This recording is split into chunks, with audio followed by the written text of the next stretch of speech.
கடைசியாக வந்து பார்த்தீங்கன்னா நம்ம போடி மெட்டு வந்துட்டோம். கிளைமேட் வந்து பார்த்தீங்கன்னா டக்குன்னு சேஞ்ச் ஆயிடுச்சு. மழை வந்து பார்த்தீங்கன்னா லைட்டாக தூரிக்கிட்டே இருக்கு. கோபி கோபி மீண்டும் திறப்புக்கு வந்து விட்டோம். கோபி இப்போ காற்று எப்படி வீசுது கோபி? காற்று வந்து அப்படி அப்படி வீசிக்கிறது திரு ரமேஷ். எப்படி ப்ரோ இருக்கு போடி மெட்டு? ரொம்ப சிலிண்டர் இருக்கு. நான் இனிமேல் வந்து அடுத்து ஜர்க்கின் போட போகிறேன்.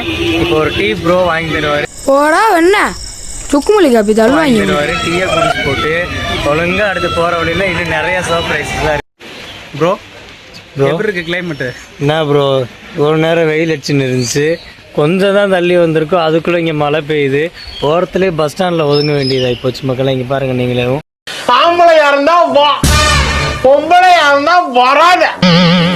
மூணாறுல வந்து பார்த்தீங்கன்னா வெயில் பயங்கரமாக அடிக்குதுன்னு மழை கொட்டன்னு கொட்டுது. நாங்கள் மலையில தான் நின்றுட்டு இருக்கோம்.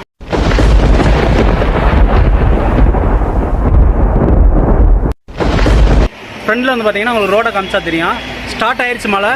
நாங்கள் வந்து பார்த்தீங்கன்னா ரைடிங் ஜாக்கெட்டு எல்லாமே கழட்டி வச்சுட்டு ரெயின் கோட்டு போடுற அளவுக்கு வந்துருச்சு. ஆமாம், ஆக்சுவலி இன்னும் மூணாரே ரீச் ஆகலை. பூப்பாறை தான் வந்திருக்கும். பூப்பாறை வந்ததுக்குள்ளே வந்து மழை ஆரம்பிச்சிருச்சு. எதுக்காக இப்போ அப்படியே போயிருக்கலாம், பட் ஏன் இப்போ ரெயின் வந்து இப்போ நான் என்ன உங்கள்கிட்ட சொல்றது, ரெயின் கோட்டு எல்லாமே போடுறோம், ரெயின் ஜாக்கெட் போடுறோம் அப்படின்னா இங்கேருந்து பார்க்கும்போதே தெரியுது மூணாறில் வந்து பயங்கர மழை பெஞ்சிட்டு இருக்கு அப்படின்னு. ஸோ ஏன்னா அவருக்கு சர்வீஸ் இருக்கனால தூரத்தில் இருந்து பார்த்தே சொல்லிட்டாரு.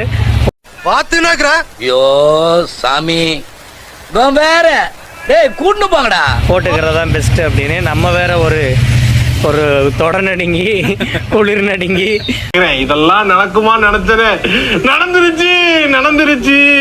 ஸோ அதனால தான் ஜாக்கெட் போட்டுக்கிறோம். பாப்போம். இல்லை ப்ரோ, மலையில் வந்து பார்த்தீங்கன்னா நம்மளுக்கு ரெயின் ஜாக்கெட் வந்து மேலே உடம்புக்கு மட்டும்தான், கீழே காலுக்கு வந்து பார்த்தீங்கன்னா நனையத்தான் செய்யும். கொஞ்சம் இதாக தான் இருக்கும். அவங்களுக்கு போகும்போது டீ வாங்கி தரேன்.